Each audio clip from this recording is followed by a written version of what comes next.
Israel സേന പ്രധാനപ്പെട്ട സ്ഥലങ്ങളിലൊക്കെ പിന്മാറി എന്ന വാർത്ത കൂടി വരുന്നുണ്ട്. പക്ഷെ അവർ പൂർണ്ണമായിട്ട് ഗസ വിട്ടു പോയിട്ടില്ല, അതിൻ്റെയൊക്കെ അതിർത്തികളിലുണ്ട്.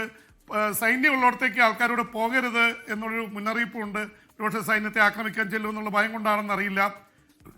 ഇപ്പോൾ ഏറ്റവും എല്ലാവരും നോക്കിയിരിക്കുന്നത് ഈ ഒക്ടോബർ 7, 2023 ഹമാസ് പിടിച്ചുകൊണ്ടുപോയ 48 ബന്ദികളെ കൂടി വിട്ടയക്കാനുണ്ട്. അതിൽ 20 പേർ മാത്രമാണ് ജീവനോടെ ഇരിക്കുന്നുള്ളൂ. 28 പേരുടെ മൃതശരീരമായിരിക്കും വിട്ടുകൊടുക്കുന്നത്.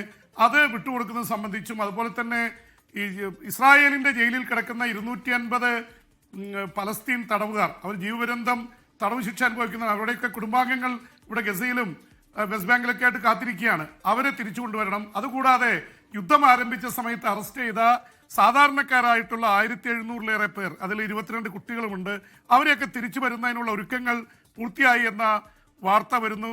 അതിനിടയിലാണ് ഞാൻ പറഞ്ഞ അടിയന്തരമായി ഭക്ഷണം എത്തിക്കേണ്ട അവസ്ഥ. അത്രയും പട്ടിണിയും പരിവട്ടത്തിലാണ്. രാത്രി കിടന്നുറങ്ങാൻ സ്ഥലമില്ല, ഭക്ഷണമില്ല, ഒന്നുമില്ല. ഉടുതുണിക്ക് മറുതുണി ഇല്ലാത്ത അവസ്ഥ എന്ന് പറയുന്നത് പോലെയുള്ള അവസ്ഥയിലാണ് കാര്യങ്ങൾ. അതിനിടയിൽ ഐക്യരാഷ്ട്രസഭയുടെ ഇടപെടൽ ഇതിൻ്റെ പ്രശ്നങ്ങൾ പൂർത്തിയാകുന്ന കാര്യത്തിൽ ഉണ്ടാവുന്നുണ്ട്. ഖത്തറി പ്രധാനമന്ത്രി UN-നുമായിട്ട് ബന്ധപ്പെട്ട പ്രധാനപ്പെട്ട ആൾക്കാരായിട്ട് സംസാരിച്ചു. ഹമാസിനെ സംബന്ധിച്ചിടത്തോളം ഹമാസ് നിരായുധീകരിക്കുമോ ഇല്ലയോ എന്നുള്ളത് സംബന്ധിച്ചുള്ള ചർച്ചകളൊക്കെ നടക്കുന്നുണ്ട്.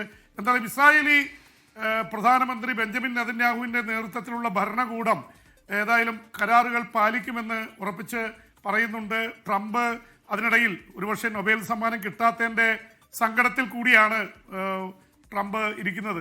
അതിൻ്റെ വലിയ പ്രതിഷേധം വൈറ്റ് ഹൗസിൽ നിന്നൊക്കെ അവർ പറഞ്ഞിട്ടുണ്ട്. പക്ഷേ ട്രംപ് അപ്ലൈ ചെയ്തത് തന്നെ ഫെബ്രുവരി 1 ശേഷമാണ്. ഫെബ്രുവരി 1 ആയിരുന്നു ലാസ്റ്റ് ഡേറ്റ്. എന്ന് മാത്രമല്ല, അങ്ങനെ ഒരാൾ കൊട്ടിഘോഷിച്ച് എനിക്ക് സമാധാന സമ്മാനം തരണമെന്ന് പറയുമ്പോൾ കൊടുക്കാൻ പറ്റുന്നതാണോ എന്ന ചോദ്യവും ഉയരുന്നുണ്ട്. ഇതൊക്കെയാണെങ്കിലും ഗസയിൽ ഇപ്പോൾ വെടിനിർത്തൽ ഉണ്ടായതിലും യുദ്ധം അവസാനിക്കുന്നതിലും ട്രംപിനും അമേരിക്കയ്ക്കും പങ്കുണ്ട് എന്ന കാര്യത്തിൽ യാതൊരു സംശയവുമില്ല.